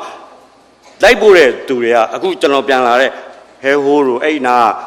လူတွေအများကြီးပါတယ်အဲ့ကားသမားတွေကျွန်တော်ပြောပြတယ်ဟာရှာတကယ်ကိုလူနာတယောက်ကိုရင်ပေါ်မှာတင်သွားသလိုပဲကျွန်တော်တို့ဆရာတစ်ပင်တွေကိုအရွက်တွေညှိုးသွားမှဆိုလို့တို့ကဆေးတွေပါတယ်နဲ့ပလင်းတွေပါတယ်ချိတ်ပေါ်ကကျွန်တော်တို့ဆီမှာ drip ချိတ်တယ်လို့အဲ့လိုချိတ်ပြီးတော့တဲတာတဲပြီးတော့မှဟိုမှာယူနန်နယ်ထဲမှာတဘာဝဥယျာဉ်ကြီးဆိုပြီးဆောက်မှာအဲ့တော့ဗျအဲ့နောက်တည့်ရလားမသိဘူးဗျကျွန်တော်ဂျန်နယ်ထဲမှာကာတွန်းလေးတစ်ခွက်တွေ့လိုက်ပြန်အောင်ဗျတိတ်ကောင်းလာတယ်ကျွန်တော်တို့အများကြီးပြောနေရတာတို့ဗျာကာတွန်းဆရာတွေများတကွက်တည်းနဲ့ကွက်ကွင်းပြသွားတယ်ကျွန်တော်ပြောပြမယ်နော်ကျွန်တော်အခုတစ်ချောင်းလုံးပြောလာတာသူ့တကွက်ကိုမမြည်ဘူးသူကဘာပြတာလဲဆိုတော့ဗျာတစ်ပင်အမြင့်တွေဗျအမြင့်တွေနောက်ပြီးတော့အရင်ကနေခုတ်လိုက်ပြီးတော့အမြင့်တွေထိုးထောင်ထောင်ပေါ်တယ်ဒီမှာလူ2ယောက်တယောက်ကလှမ်းပြောတယ်လက်ညှိုးထိုးပြီးဟိုမှာကြည်သန်းနဲ့ငါတို့နိုင်ငံလောက်အရင်အမြင့်ပေါ်တာပဲရှိမလဲအမြင့်တွေရဲ့အရင်ရဲ့ကြံတယ်လေ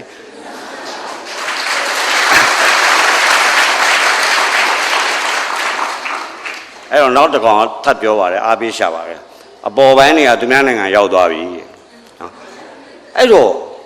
အဲ့ဓာတ်တွေတွေ့ပြီးတော့မြင်ပြီးတော့ခံစားလာရတဲ့အချိန်ကျတော့ကျွန်တော်စောစောကလို့ကဘာတီသွေးတွေပါတယ်ထအော်ရနည်းနည်းရှက်လာပြီဗျာနော်ကျွန်တော်ကကဘာတီသွေးဆိုပေမဲ့ကျွန်တော်တို့အရာကြီးကတော့ဘယ်နှစ်ခံမလဲဒီတိုင်းဒီမြစ်ချုံလောက်ရင်ကျွန်တော်နည်းနည်းစိုးရင်လာတော့ကိုယ့်အကိုပြန်ပြီးတော့ဟိုဖြည့်သေးပေါ့ဗျာနော်ငါတော့ဒီလိုကြီးရေးပြီးတော့သမိုင်းတရားခံဖြစ်တော့မယ်ဆိုပြီးကျွန်တော်နောက်ခဗျာတို့ရေးတယ်ဗျအဲ့ဒီမှာလည်းဗျကျွန်တော်ဗာသွားတွေ့လဲဆိုတော့ရှာကိုမင်းစောပြောတဲ့ပထမအချက်ပဲဗျနော်သူဗာပြောသွားလဲဆိုတော့နော်စပားတွေအထွက်တော့အောင်စာကလေးတွေကိုတုတ်တင်တာပေါ့နော်အဲ့တော့ရှာပြောသွားတာကစေတနာတော့စေတနာပဲတဲ့စေတနာပေမဲ့ပညာမပါတော့မှားတယ်တဲ့ကျွန်တော်ဒီနေ့တွေ့တဲ့အမှားတစ်ခုကျွန်တော်ထောက်ပြပါ အင်မတန်ကိုစေတနာကောင်းတယ်ယုံမသားများရှိစရာဘာမှမလိုအောင်စေတနာကောင်းတယ်ဒါပေမဲ့ဘာကြောင့်မှားလဲကျွန်တော်မသိဘူးအခုကျွန်တော်ရွတ်မဲ့ကြပြာမှာအဲ့ဒီကြပြာကိုကျွန်တော်တို့ဒီနေ့ဦးစီးလုပ်တဲ့လူငယ်လေးတီရှပ်နောက်မှာလောလောဆယ်ဒီအနဲ့ရောင်နောက်မှာတွေ့လိမ့်မယ်မြစ်ကောဆိုကြပြာလေးရေးထားတယ်ဗျ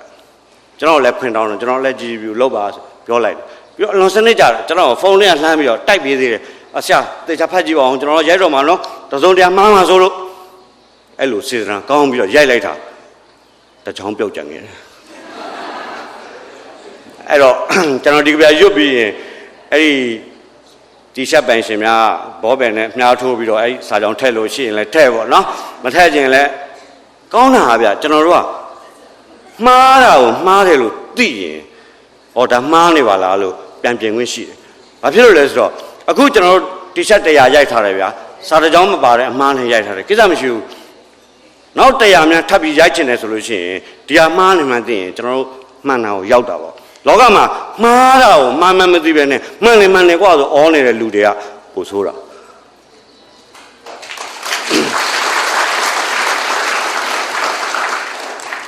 အဲ့တော့အဲ့ကြပြလေးကျွန်တော်ချွတ်ပြမယ်နားထောင်ကြည့်နော်တကယ်လို့ဟိုဒီတီရှပ်သမားလေးတွေလည်းပဲနည်းနည်းဥဆိုင်ပြီးတော့ပြန်ပြီးတော့မြားထိုးပြီးတော့ပြအောင်လို့အဲ့ဘက်ကလေးနားထောင်ကြည့်ကောင်းစင်ကမြစ်ကောနော်မြင်မကောအောင်လို့တစ်တော်တို့ဆင်းရပေမည်အဲ့တစ်တော်တို့ဆင်းရပေမည်ဆိုတော့အကြောင်းလိုက်ကိုပြုတ်ကြံခဲ့တယ်ဗျာအဲ့တော့ဆံမြင့်တော်ပြောတဲ့ပညာဆိုလို့ရှိရင်လေဒီပညာဟာကွန်ပျူတာပညာပဲဗျာကွန်ပျူတာရိုက်တဲ့သူရဲ့အမှားလို့ကျွန်တော်ထင်တယ်ဘာလို့ဆိုတော့မရိုက်ခင်အထိကျွန်တော်စီကိုလှမ်းပြီးတော့ဖုန်းနဲ့ checking လုပ်တာအကုန်အမှန်ဗျဒီကွန်ပျူတာသမားစီကထွက်လာတဲ့အချိန်မှာတော့သူတို့ပြန်မတိုက်လိုက်တာသူတို့အမှားပေါ့အဲ့တော့ဘာဖြစ်သွားလဲဆိုတော့ကျွန်တော်၄ကြိုးက3ကြိုးနဲ့တစ်ပိုင်းဖြစ်သွားတယ်3တစ်ပိုင်းကြိုးပေါ့ဗျာကျွန်တော်ဟိုရင်းနှီးအသက်ထွင်လိုက်တာပေါ့မြင်မကောအောင်လို့တစ်တော်တို့စိမ့်ရပေမည်နော်ဒါလူတိုင်းသိပါနော်တစ်တော်တွေစိမ့်နေမှာကျွန်တော်တို့မြစ်တွေမကောဘူးဘာဖြစ်လို့လဲဆိုရင်နောက်ကဆရာတွေပြောပြလိမ့်မယ်နော်ကျွန်တော်အရေးအမြတ်ပြောပြမယ်ကျွန်တော်တို့နိုင်ငံရဲ့25ရာခိုင်နှုန်း area ဟာရေဝေရေလက်ဒေသရှိအဲရေဝေရေလက်ဒေသဆိုတော့ကျွန်တော်နားလဲတော့ရှင်းပြမယ်နော်ပညာရှင်တွေကြအတိအကျရှင်းလိမ့်မယ်ကျွန်တော်တို့တောင်ကုန်းတွေပေါ်မှာတစ်ပင်တွေပေါ့အဲ့တစ်ပင်တွေဟာရေဝေရေလက်ဒေသပဲဘာဖြစ်လို့လဲဆိုတော့အဲ့ဒီတောင်ပေါ်မှာကျွန်တော်တို့ရွာချတဲ့မိုးကနော်တစ်ပင်တွေခံနေတယ်ပြီးလို့ရှိရင်အဲ့ဒီတစ်မြစ်တွေကဆုပ်ယူသွားတယ်နော်အဲ့ဒီအချိန်ကျတော့အဲ့တောင်ပေါ်ကစီးကြလာတဲ့မြေစီမြေလွှာတွေကိုကျွန်တော်တို့ကမြစ်ထဲကိုကျမသွားအောင်အဲ့တစ်ပင်တွေကထိမ့်ပေးထားတယ်ပြီးတော့ကျွန်တော်တို့ရဲ့ကာဗွန်ဒိုင်အောက်ဆိုက်ဓာတ်တွေကိုတစ်ရွက်တွေနဲ့တစ်မြစ်တွေကစုပ်ပေးထားတယ်အဲ့ဒီအတွက်ရာသီဥတုမပူအောင်ထိမ့်ပေးတယ်အဲ့တော့အဓိကပြောချင်တာကကျွန်တော်တို့ကမြစ်ထဲမှာတောင်တွေကျွန်းတွေထွန်းမသွားအောင်ရေဝေရေလိုက်ဒေသကမှန်မှန်ကောင်းကောင်းရှိနေရင်အဲ့ဒီတောင်ထွန်းခြင်းကိစ္စကိုတနည်းတလန်ကာကွယ်လို့ရတယ်နော်အဲ့ဒါလေးကိုကျွန်တော်ရေးတာမြင့်မကောအောင်လို့တက်တော်ဆင်းရပေမည်ရေဝေတော်တွေဆိုင်းဆို့စို့မိုင်းညွတ်ညွတ်မုံမုံကြီးအဲ့လိုသာဆိုင်းဆို့မိုင်းညွတ်နေမယ်ဆိုရင်နော်ချင်းတွင်းတဲ့အေယာဝတီရေပြာကြည်သမျှမြမသွေးဟိဒါကျွန်တော်တို့ရဲ့ mindset เนาะကျွန်တော်တို့ရင်ထဲမှာစွဲနေတဲ့အစွဲဗမာမှန်လို့ရှိရင်ကျွန်တော်တို့မြစ်ထဲကရေတွေဟာကျွန်တော်တို့ရဲ့အသက်သွေးကြောပါလို့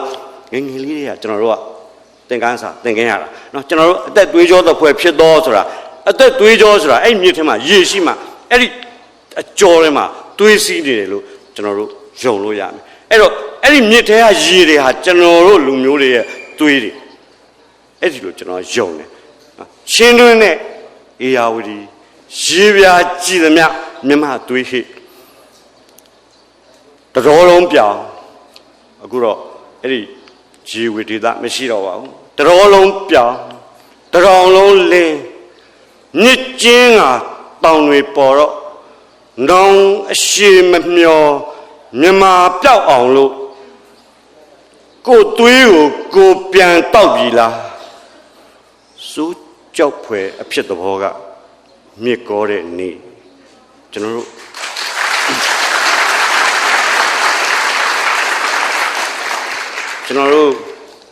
အဲ့ဒီကြီးတွေသာခန်းသွားရင်ကျွန်တော်တို့နိုင်ငံရဲ့အသက်သွေးကြောဖြစ်တဲ့အကြောတွေကသွေးတွေကို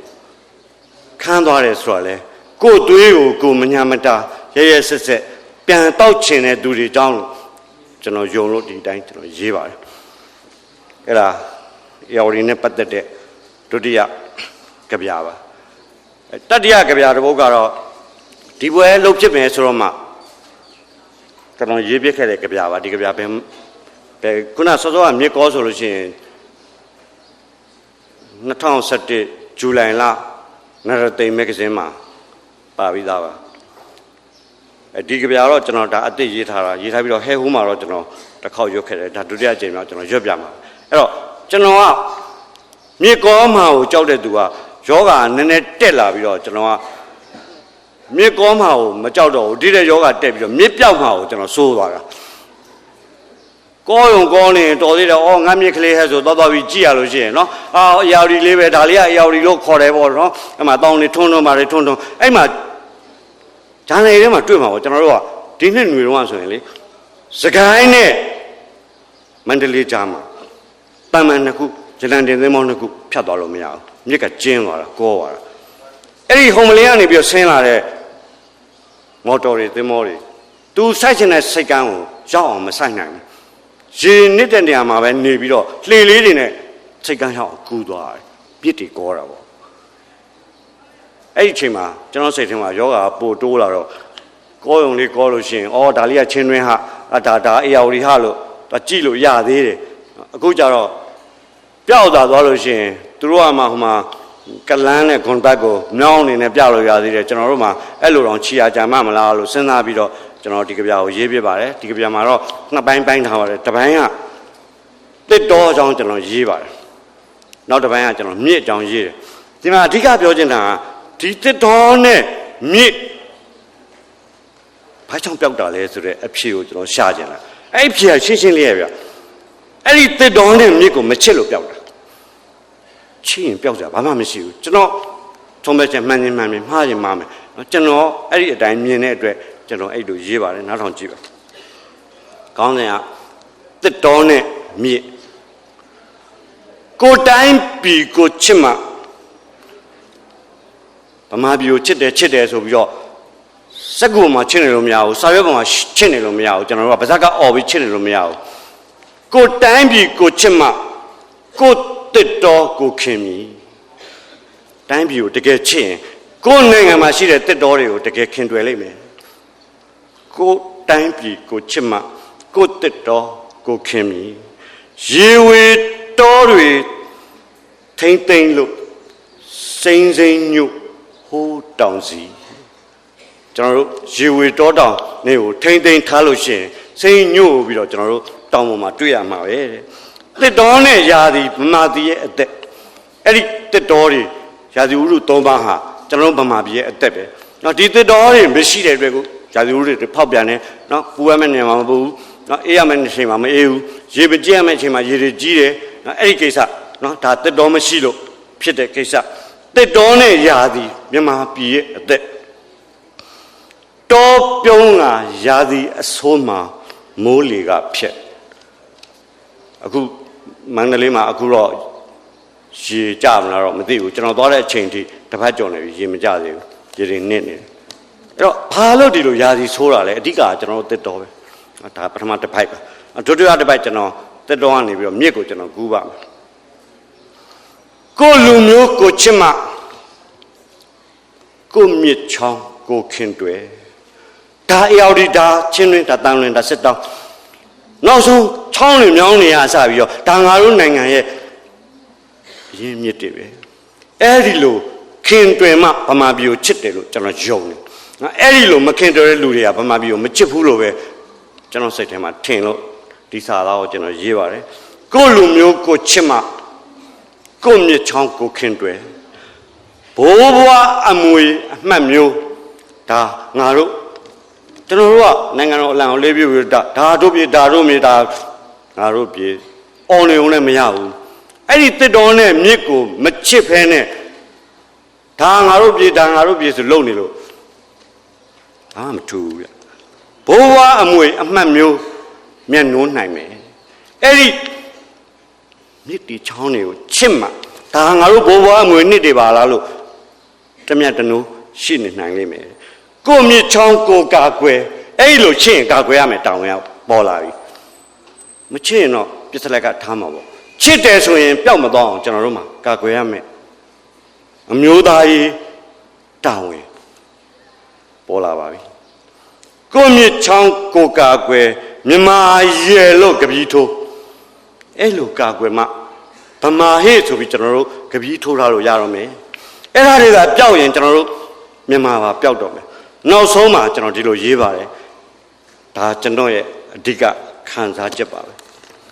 ဆရာမြင့်စောပြောသွားတဲ့တန်ဖိုးနဲ့လဲတက်တိုက်ဆိုင်ဆိုင်တူနေပါလိမ့်မယ်နားထောင်ကြည့်ရွှေမမက်ပါဘူးကျွန်တော်တို့ဒေါ်လာတွေဘယ်လောက်ပေးမလဲရွှေဘယ်နှပိတ်သာပေးမလဲရွှေမမက်ပါဘူးရေတစ်စက်ကိုအသွေးသားလို့အဲ့ဒီမြစ်ထဲကရေတစ်စက်ကကျွန်တော်တို့အသွေးတစ်ပေါက်လို့အဲ့ဒီလိုကြောက်ရွှေတွေဘယ်လောက်ပေးပေးကျွန်တော်တို့နှလုံးသားတွေကအဲ့ဒီမြစ်ရေတစ်ပေါက်ကိုထုတ်မပေးနိုင်ပါဘူးရွှေမမက်ပါဘူးရေတစ်စက်လို့အသွေးသားလို့အလေးထားတာချက်တလောက်မြစ်ပြောက်မှာဆို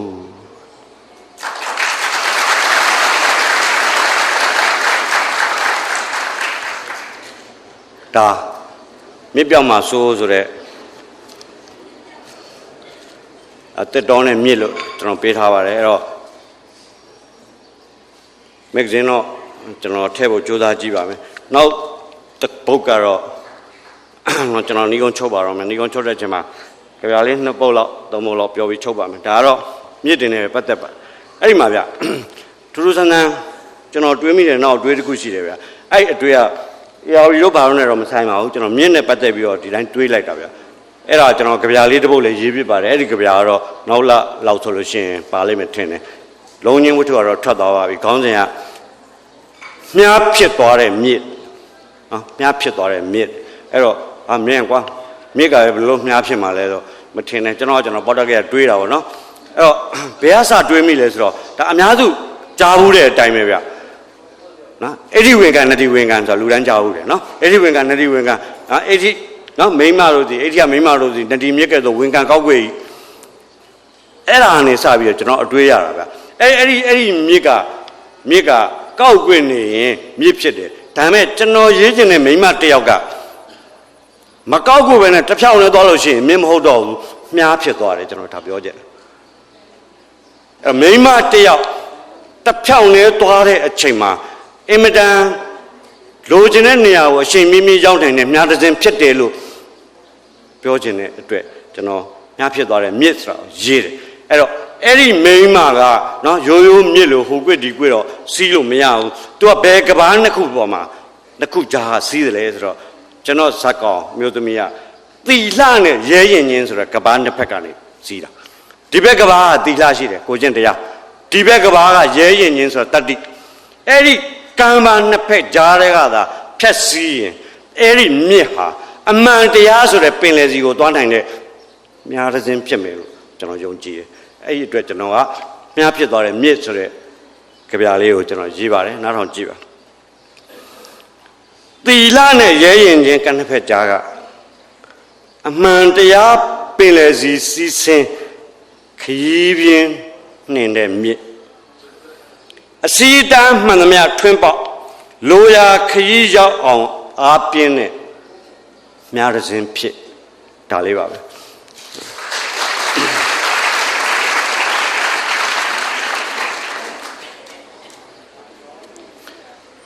အဲ့နောက်ဆုံးတော့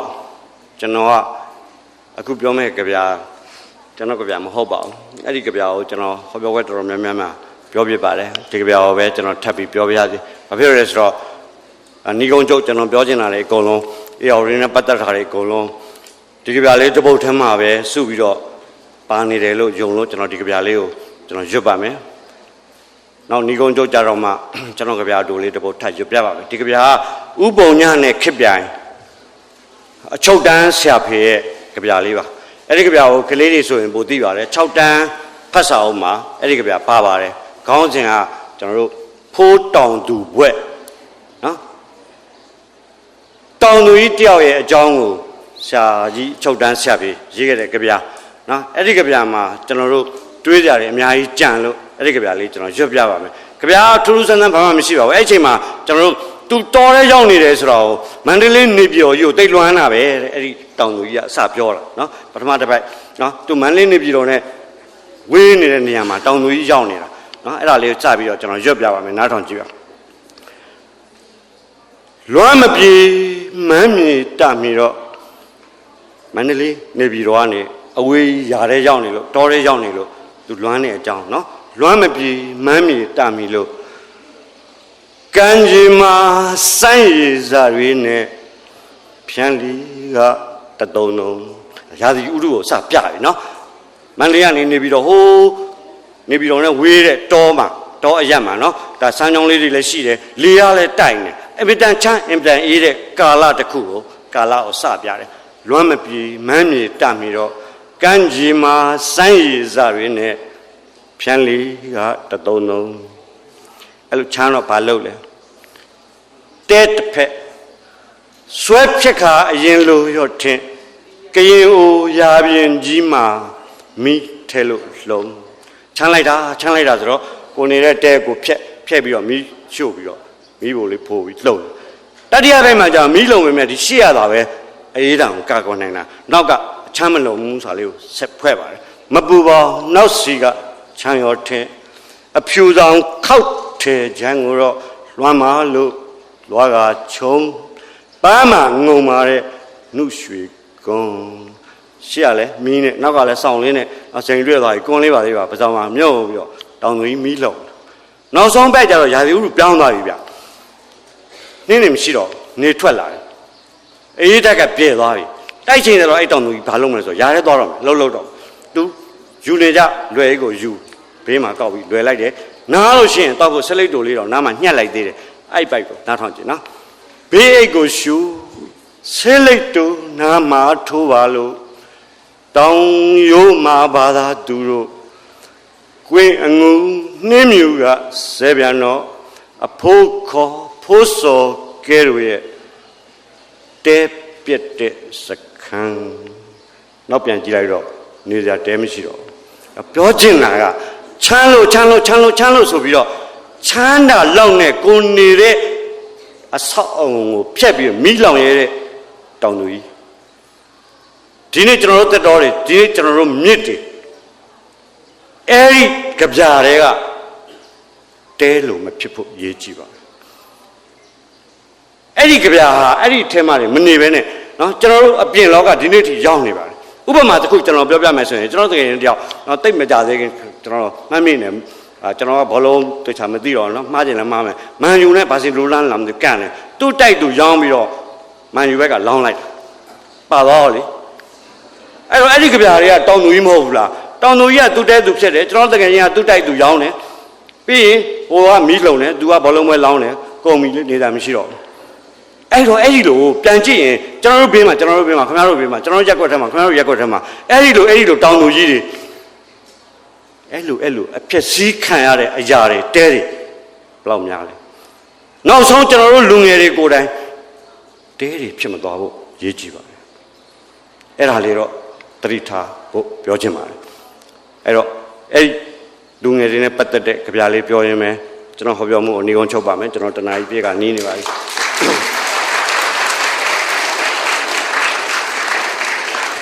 မချုပ်သေးဘူးနောက်တစ်ချိန်ထပ်တီးရအောင်မယ်အဲ့ဒါ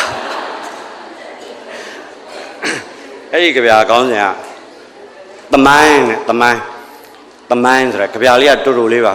သမိုင်းဆိုတာပထဝီတို့သိပ္ပံတို့မဟုတ်ဘူးပေါ့ဗျာသမိုင်းနဲ့အဲ့တော့အဲ့ဒီကြပြကြာယူရလွန်ခဲ့တဲ့10နှစ်လောက်ကတည်းကကျွန်တော်တို့မဂ္ဂဇင်းထဲမှာပါပြီးသားကြပြပါသမိုင်းနဲ့ဒါစောစောကကျွန်တော်ပြောတဲ့လူငယ်တွေနဲ့ပတ်သက်လို့လူငယ်တွေပေါ်ကျွန်တော်တို့ရဲ့ယုံကြည်ကိုးစားမှုကိုဖော်ပြနိုင်တဲ့ကြပြလို့နောက်မြင့်နယ်လည်းပတ်သက်လို့ဒီကြပြကိုကျွန်တော်ပြောတာပါအဲ့တော့တကယ်လို့သာပဲတဲ့ကျွန်တော်တို့ကနော်ဗမာပြည်အေယာဝတီမြစ်ပြောလို့ရှိရင်အဲ့ဒီမြစ်ထဲမှာစီးနေတဲ့ရေဟာလူငယ်လို့ကျွန်တော်ကယုံအဲ့ဒီလူငယ်ဟာရေဖြစ်မယ်ဆိုရင်အတိုက်စားခံရတဲ့ကဘာတွေဟာခစ်တွေပဲ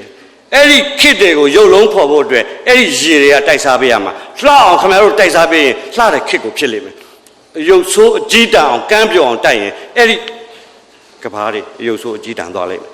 အဲ့ဒီအကြောင်းကိုပဲရေးတာပါနားထောင်ကြည့်လူငယ်သွေးသစ်ရည်ကြီးဖြစ်လျင်အေယာဝတီမြန်မာပြည်တိရေကြီးလှိုင်းသစ်တိုက်စားရစ်ခေတ်ကဘာကိုထုစစ်စီအဲ့တော့ကျွန်တော်တို့အင်တန်လှပတဲ့ခေတ်ကဘာတွေကိုတွေ့ပြရစီလို့ဆုတောင်းရင်ညီကောင်းချုပ်ပါတယ်ခင်ဗျာ